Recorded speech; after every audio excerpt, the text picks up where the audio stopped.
Looks like we have everybody here. So we will go ahead and begin the regular meeting of the Board of Investment and Apportionment. Today is Wednesday, September 24th, 2014. Madam Secretary, will you please call the roll? Marsley. Present. Montgomery. Here. President Reed. Here.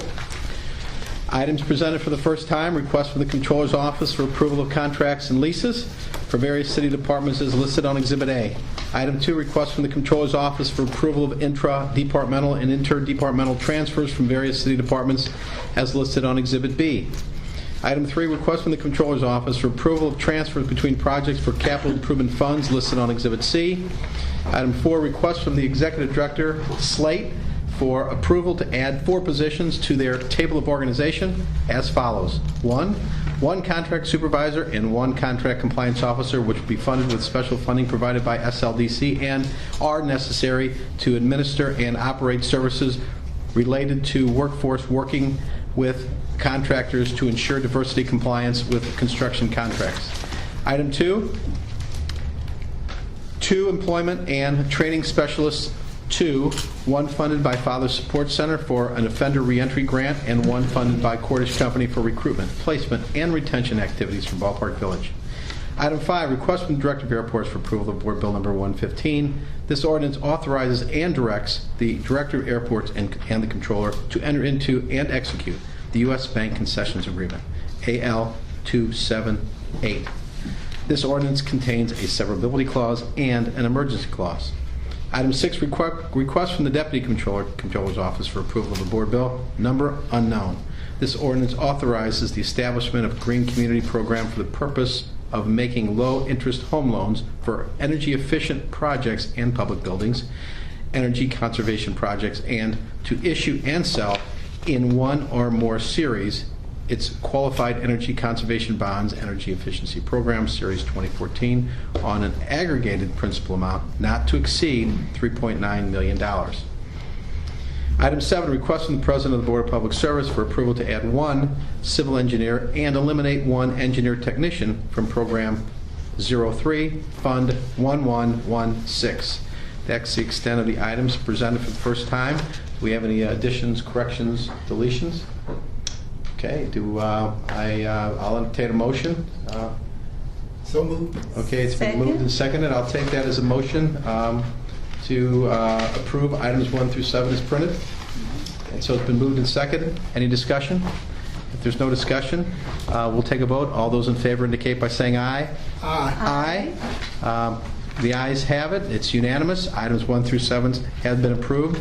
And one thing I'd like to do, I think last meeting, we talked about, when we approved the contract, or one of the contracts we had with Jim Brown, and there was an issue about, can they come in sometime and talk about what they're doing in Washington? And I will tell you this much. I deal with this, there's Jim Brown here, and we've got Pat Branch, and we have Nicole Tucker with us, and I've worked with all 3 of them, and also Stacy as well, Tracy. And Tracy as well, and they do an outstanding job in Washington, I can tell you firsthand, but I know that the other members of the Board of Investment and Apportionment don't have the interaction that I do with them. And so, Jim, I'll turn it over to you and give a little presentation, take any questions I know that we have here. Well, Mayor, thank you very much. This is a real honor for us to be able to speak to the Board of Investment and Apportionment. Should I go down there? You got it? Okay, sure. And what I thought I would do is just give a real quick background on us, and then I was going to ask Pat and Nicole to report on a couple things they're working on that would give you examples of some of the things that we do for the city, and then be glad to give you just a little bit of a perspective about what things are looking like in Washington and what we might be facing after the elections. And so just by way of background, I'm a native of St. Louis and started out working for Congressman James Symington and Senator Stuart Symington, and then had the chance to be in the Carter administration at USDOT as in the congressional office, and then press secretary. And then in 1980, I started representing you. So I've been the city's lobbyist in Washington since 1980. And so the scope of work of the contracts that you approved, both in July for the airport and the city and in August for the port, on the airport and the city, we handle all the relations with the FAA, the TSA, Department of Homeland Security, and work on all federal grants for the airport, air service issues, and of course for the city, we handle everything involving all the federal agencies. It could be HUD, it could be EPA, it could be any Customs. federal agency. Pardon me? Customs. Custom, yeah. And so Conference of Mayors, so there's quite an array of League of Cities. There's quite an array of organizations that we try to provide liaison for. And believe it or not, we do keep these records going back. Mainly it's Debbie runs my St. Louis operation, who I'll introduce the PM in just a second, but we actually had a tally the other day. We're trying to figure out how many grants have we worked on since 1980, and it came up to $740 million.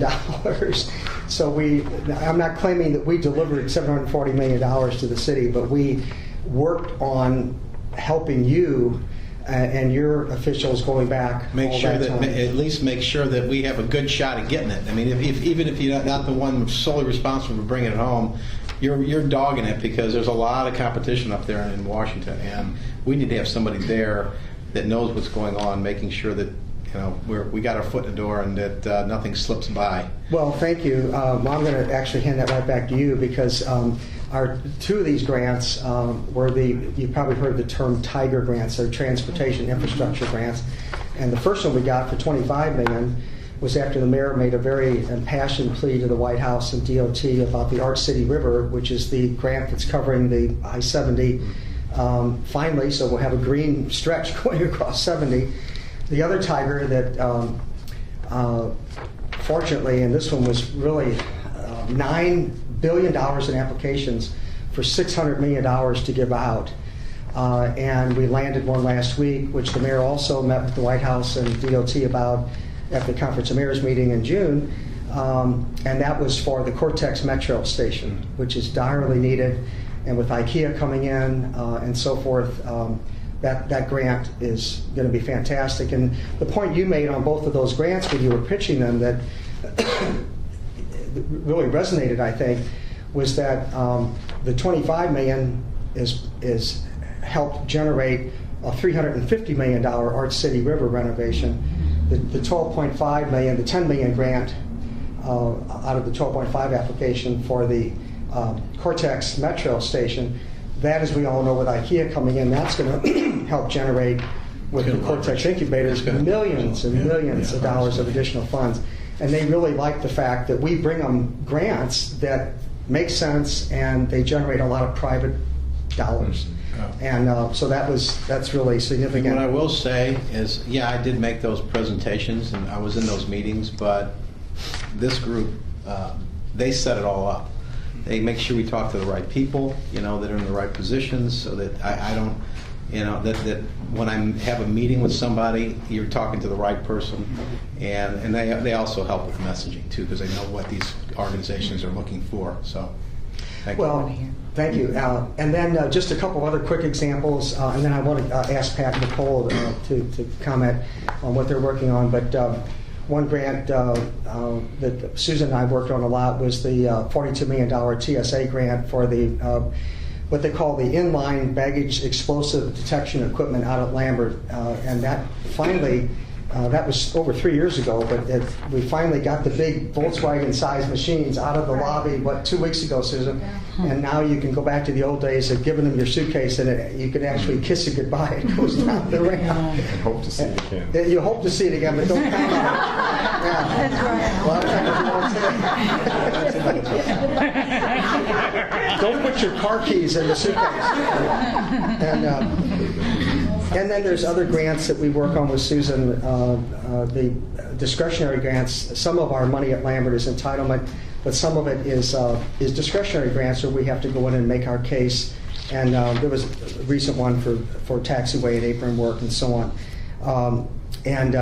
So I think I'd like to come back to the Capitol Hill agenda, but let me just mention, I'm not going to ask Debbie to say anything, but Comptroller office contacted us, said, well, we've got a typical normal audit we're going to do, and that's what our job is. So that started about 8 months ago, and I'm happy to report that we came out with a completely clean bill of health. And so I'm very proud of Debbie for running my office here. She really keeps all the records straight. We had Darlene, she had every invoice, every receipt. Outstanding. Your auditors were tough, I'm going to tell you. But we got a clean bill of health on that. And so at any rate, I'd like to introduce Pat Branch and Nicole Tucker. Nicole, why don't we have you go first? Nicole was with IBM for about 10 years as a contracts analyst and financial analyst, and started her own consulting company. And her sister Tracy Tucker is our other partner in Washington. I should probably mention that one of the reasons we hired Tracy 11 years ago was that before she joined Bill Clay's office as his staff, she had been a union organizer. So when I saw that on her credential, I thought, God, if you can organize unions, you may be able to handle Congress. And so she does a great job for us. And then Nicole joined our team a few years ago. But what Nicole brings is, and I'll let her explain, I'll shut up quickly, is she now provides a service we could not provide before, which was if sequester, for example, and she's going to show you an example of this, with sequester coming, how is that going to impact city departments? Mm-hmm. And so what we try to do is look for pieces of legislation and give you a chance to know before you have your budget drawn up that, hey, this thing could happen, and if it does, here's what we better get ready for. And so we try to do more anticipation now. And there's another example she's going to give you, and Pat's going to give you, legislation that's introduced that if we don't defeat it or we don't get it passed, it could mean a major revenue loss, for the city. So why don't I let you, and do you want me to hand your chart out? Oh, sure. To the Darlene and Lewis? Okay. Okay. Thank you, Jim. Thank you, Jim. It's a pleasure to be here. I'm Nicole Tucker, and Jim didn't really mention that prior to my stint working for the IBM Corporation in finance, which I obtained my MBA in finance prior to going to work for IBM in finance, I worked on the Hill too. So I have some sort of connection to Congressman Clay's office, worked on his committee staff, worked for congressmen from California, New York, all over for a good almost a decade, off and on. So I understand the appropriations process. I handled appropriations bills through the process. It was a very different time then in the 90s that we went through this. So this sequestration is a little different. So I'm able to bring forward a little bit of the background from Congress, but also the finance background. So in the presentation that we handed out, that is to look at the sequestration cuts back from 2012 to 2013, and we went over this last year, but this is a sample. And then going into 2014, what we did was we tried to do a projection of what we were looking at. So from 2012 to 2013, it was a 5% uniform cut across the board. So it was, who cares about what your problem is? We're just cutting and slashing across the board. And so when you look at this, this page lays out, and I think that it'll probably be circulated around at some point. What we did was we laid out the funding from 2012 to 13, and then the change. So the impact was to Department of HHS, Department of Agriculture. We had a pretty significant hit in those areas. Almost 600,000 in HHS, which is something that cities we can't bear. And I'm from St. Louis too originally, even though I spent a lot of time after college up in the Washington area. But around here, housing for opportunities for people with AIDS, that was cut significantly, and those are areas that we really can't shoulder those kind of cuts. Agriculture, so for children and food programs, things like that was cut, as well as Justice Department. The areas that we didn't see a cut was because you guys did such good work in obtaining grants, was in HUD. So we actually saw an increase. So when you go through this presentation, you'll see that some of the cuts and the increases offset each other to the point where we actually had an increase of $1 million from year to year, from 12 to 13. But that was because of your work. And that wasn't necessarily seen across all the different cities. So, and then in 2014, we projected a 7.2% cut based on what Congress was talking about at that time. So right now we're looking at what they're going to do. You know, we've been through a lot of this up and down and the CR and continuing resolution and so forth, but in the next couple of months we'll get a better sense of that and be able to come back and report to you. On the last page, if you have any interest in the details, we go into the details of each of the departments and each of the programs and what those cuts were. The benefit to the city was for programming, for department heads to understand, you know, what will we have to plan for into the future, and then also how are we going to be able to lobby for this. So when we brought this forward, the mayor was able to go to Congress and talk to Congressman Clay and talk to Senator Blunt and others and say, this is our story. You know, we're experiencing some future cuts in these areas that we can't necessarily handle. So it was that advocacy that was able to roll up into discussions at the committee level and at the budget level. So Senator, you know, Patty Murray, we were happy that they weren't able to kind of keep those slashes staved off from us. So it was a good story by the end of the year, and I think that this was somewhat helpful to the team. Good. Thank you, Nicole. And we're going to be doing that as Nicole said, on December 13th they come back and the CR, continuing resolution, will be over.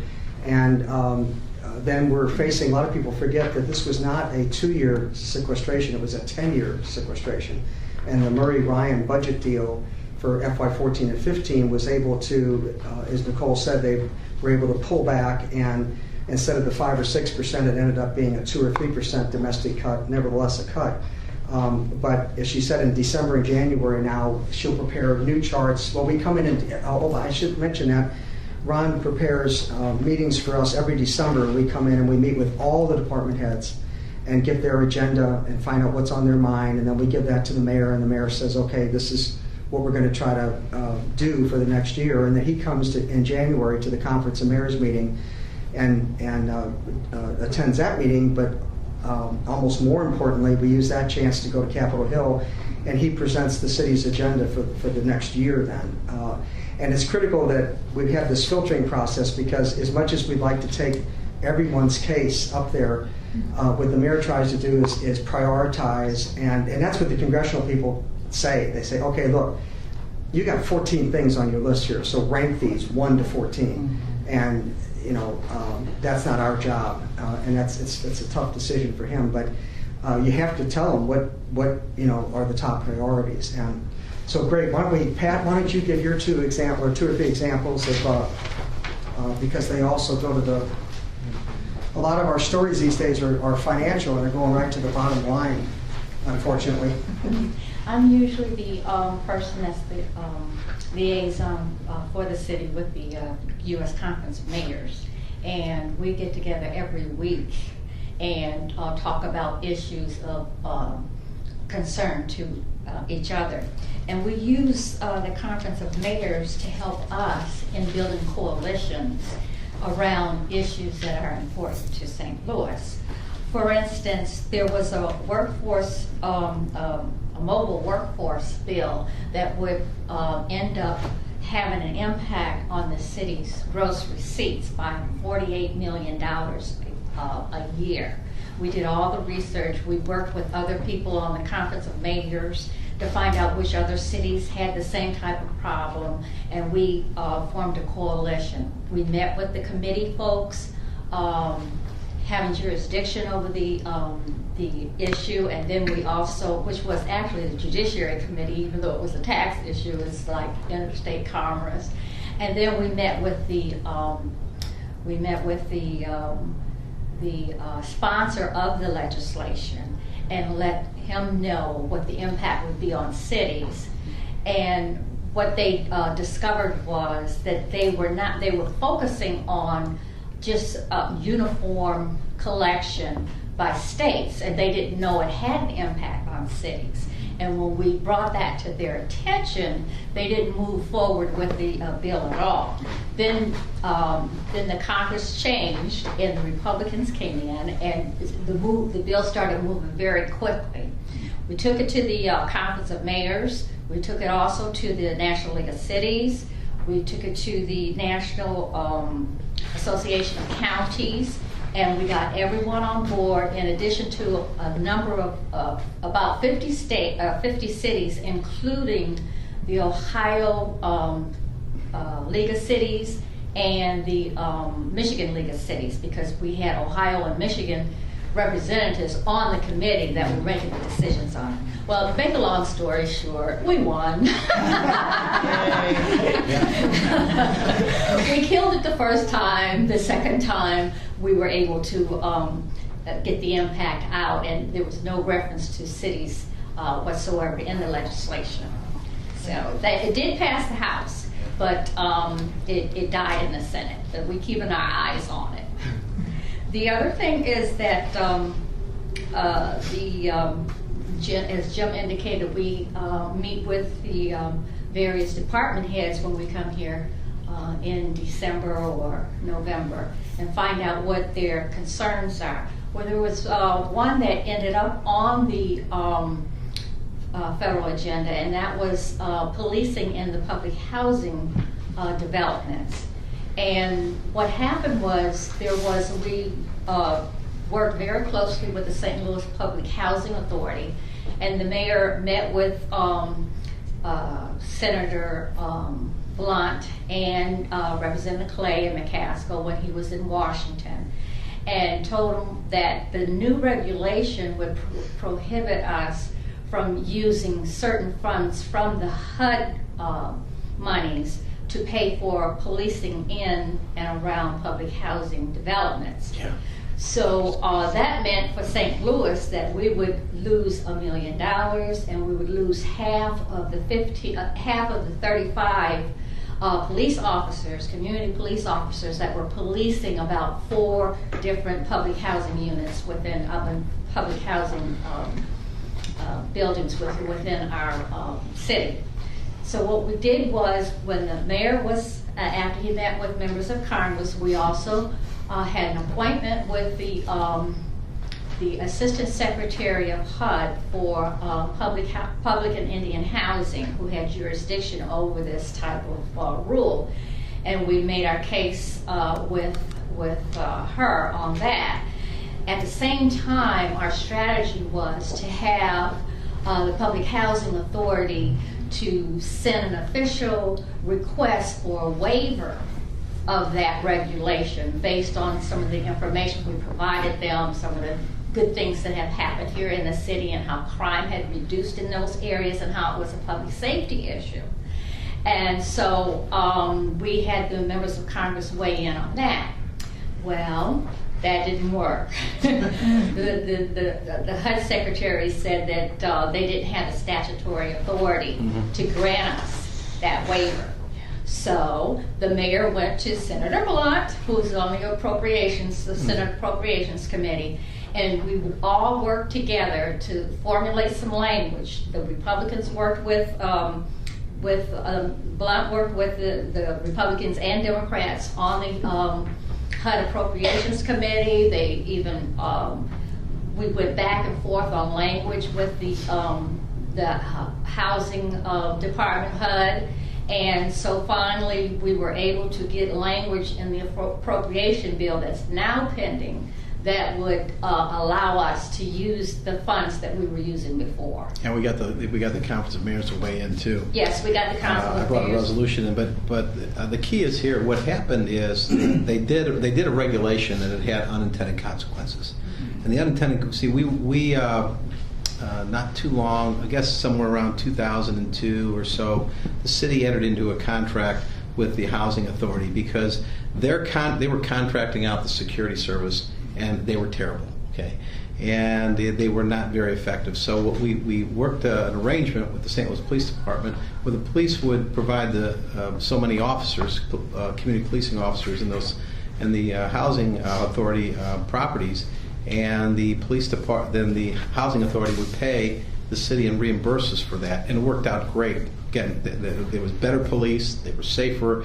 It was just a better situation. But then they did a rule change that, without getting into all of the details, a rule change that had unintended consequences that limited their ability to make payments from a capital fund for preservation, for protection of the people that live there. And even the woman we met with at the housing HUD's as assistant secretary agreed that it didn't make any sense. But getting it fixed was a huge problem. I mean, going through something in Washington, so that's why it was difficult. And now we have to do this every year. Right. It's an annual thing. You have to get the waiver every year, and getting anything through Congress is a nightmare. I will tell you, Pat really did a great job in getting everybody together. She knows the stuff inside and out in Washington. I felt really confident, and then Pat helped me with the resolution at the Board of Aldermen. We got that passed, and so now we had other mayors, and that's the beauty of that organization, is that all cities have a lot of common. We have a lot of common issues, and when we gang up on them, it's a bigger voice. And so there were some other cities that had a similar issue that we had, but we took the lead on it, and hopefully we'll get it over the finish line. But it's taking longer than we had hoped. But it's Washington, for God's sake. They're on break now, by the way. I'm sorry, in district service. District work period. In district service.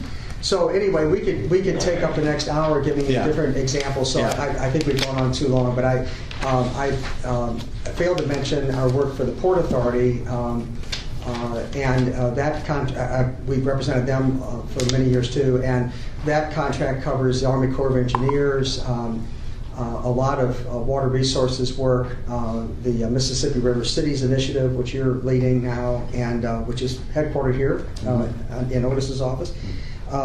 Then under that contract also, Rodney Boyd helps me in Jefferson City with the SLDC issues and port issues. And so that's an important function, I think.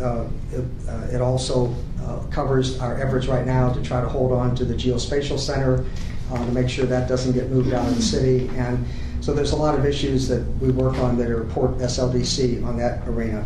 So to wrap it up, what I just want to do is just give you a couple minutes. As the mayor said, they came back from 5 weeks of August recess, and then for 12 days, and now they're in a district work period until after the election. They'll come back on December 13, and before they went home, they passed a continuing resolution until then. I think the Republican leadership learned a lesson last year that shutting down the government is not the way to go. Backfires on you, so there was not a whimper. They passed the CR so fast it was. In fact, they broke a record that it was passed at 2 o'clock on the last Wednesday afternoon on the House floor, and Thursday morning on the Senate floor, and then they went home.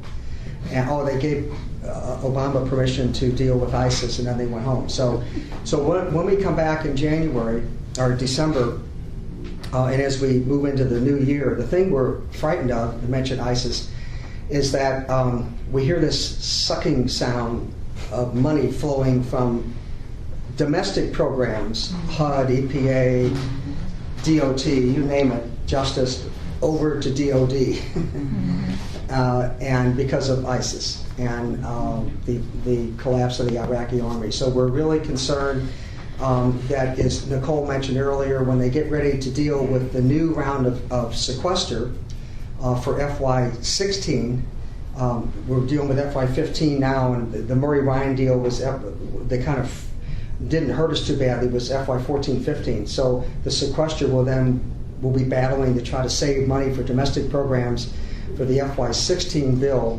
which money bill, which starts October 1 of 2015. So you're there quickly. And what we're terrified of is that they're going to say, well, gosh, we have to exempt DOD completely from the sequester. We'll take it all out of domestic programs. So part of the thing part of the reasons you have us there, and part of the reasons we engage the mayor so much, bringing him up to help us is that we're going to have to make the case that, look, we can't take any more domestic cuts, folks. Go find it somewhere else. Do something, but you can't cut things any further to the bone. Domestic spending right now, with the FY15 year, domestic discretionary spending, I should say, is equivalent to the domestic discretionary spending that the United States experienced in the Eisenhower administration. That will give you an idea of how little we are spending on, so that curve goes like this, right? Boom, right back down to Eisenhower. I mean, it's a national disgrace is what it is. And transportation spending, as you've heard many times, you've all read about this, we're now 26th in the world on infrastructure spending. I mean, we're behind Honduras. So unless they can figure out how to fund the highway mass transit bill, which will be another bill we'll be working on, the gas tax has always been the way to go, but whether the backbone will be there to increase the gas tax. They need to. Who knows? They need to. One of the things about, and I know we're not here to talk about the gas tax, but people think that the gas price is so high, they don't want to raise the gas prices higher because they're so high already, but it's not because of the gas tax. Gas tax hasn't been risen in, 20 years or more? It's 1992. It's been over 20 years that the gas tax is going up. The gas is so high, and it's not because of the gas tax. It's because the gas prices are going up. Yeah. So it really is. But anyway, I will say this, that they do a great job, but besides that, I want the other members of E&A to know, because I deal with them on a direct basis, our congressional delegation is great. Oh, yeah. I mean, Fantastic. Lacey and Claire and Roy Blunt. I mean, all of them are really, really good supporters. I want you to know. And Roy's a Republican.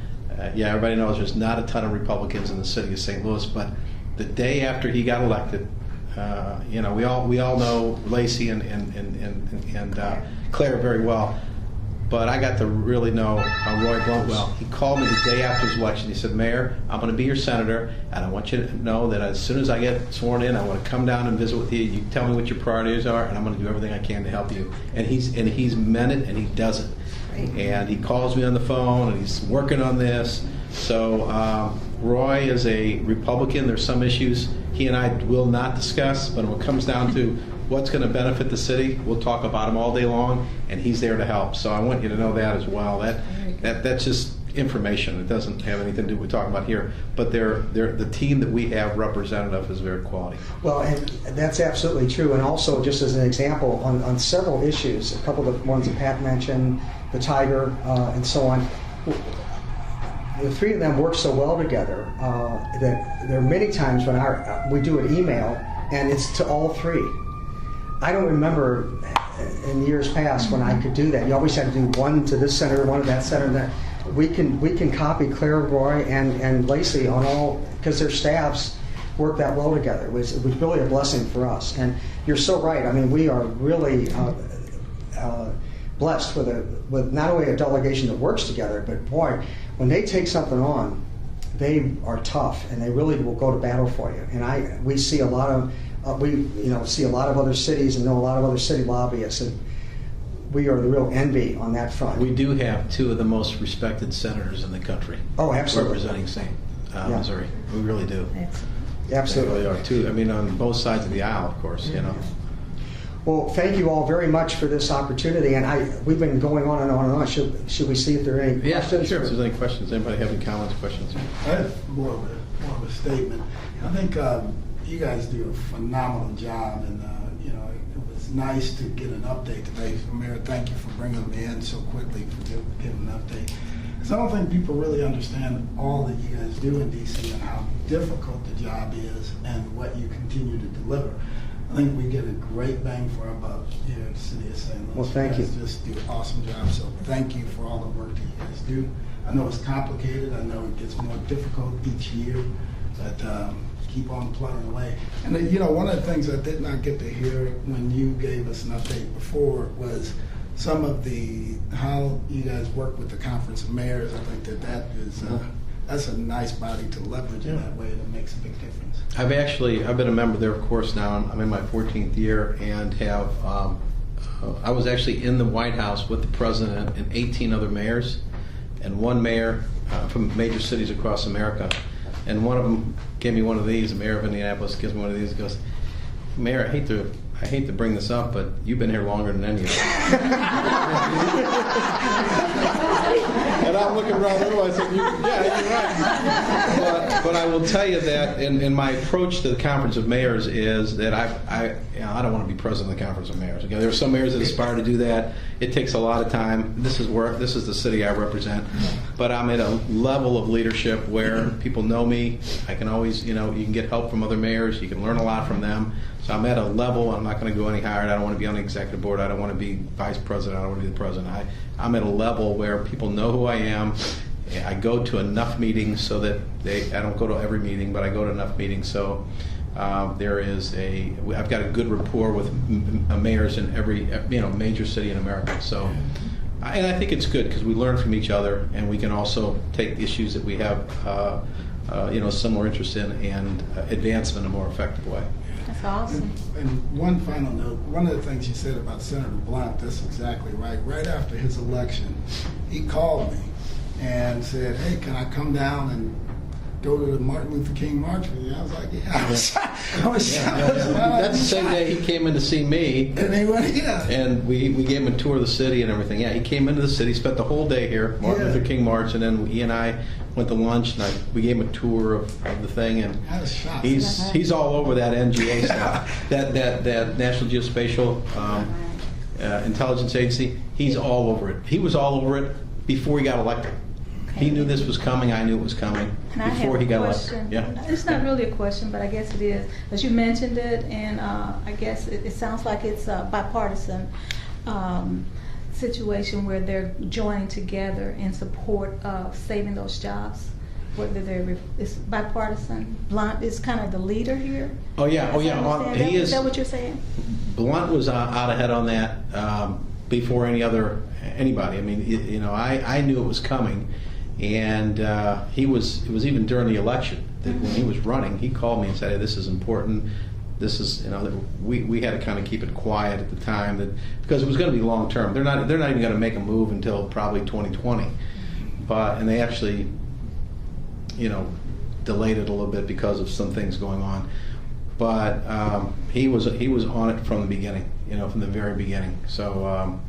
To his credit, and he and I talk about it a lot, and so he's going to really, really go to bat hard for this. To keep those jobs. To keep those jobs in the city of St. Louis. And it's not going to be easy because what we got up against, first of all, I got the county and the St. Louis Economic Development Partnership to agree that they would stand down on it because there were other sites out in St. Louis County that they were looking at it.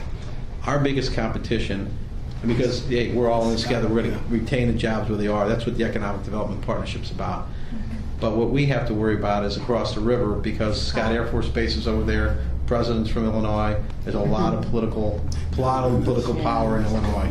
So this is no sure thing. And I understand that Senator Durbin is the chairman of that committee that will hear that, and he is a friend of ours.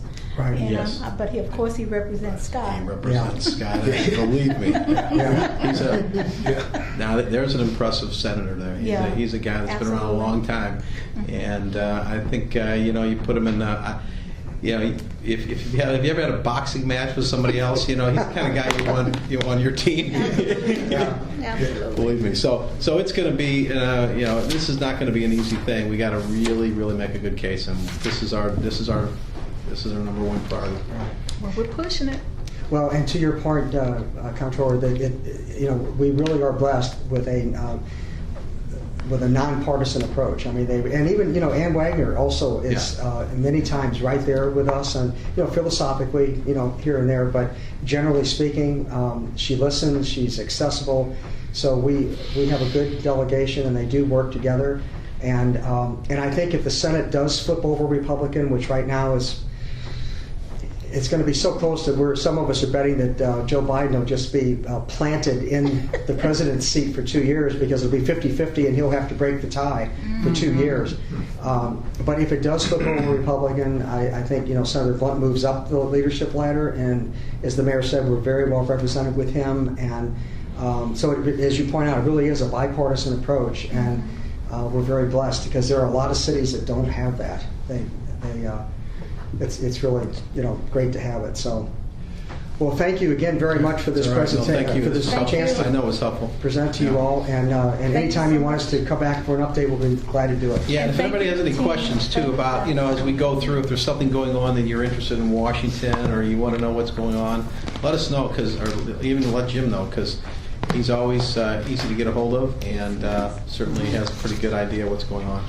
So, all right, so anything else? If there's nothing else to be brought before this body, I will entertain a motion for adjournment. So moved. Second? Moved and seconded. All those in favor indicate by saying aye. Aye. This meeting is adjourned. Thank you.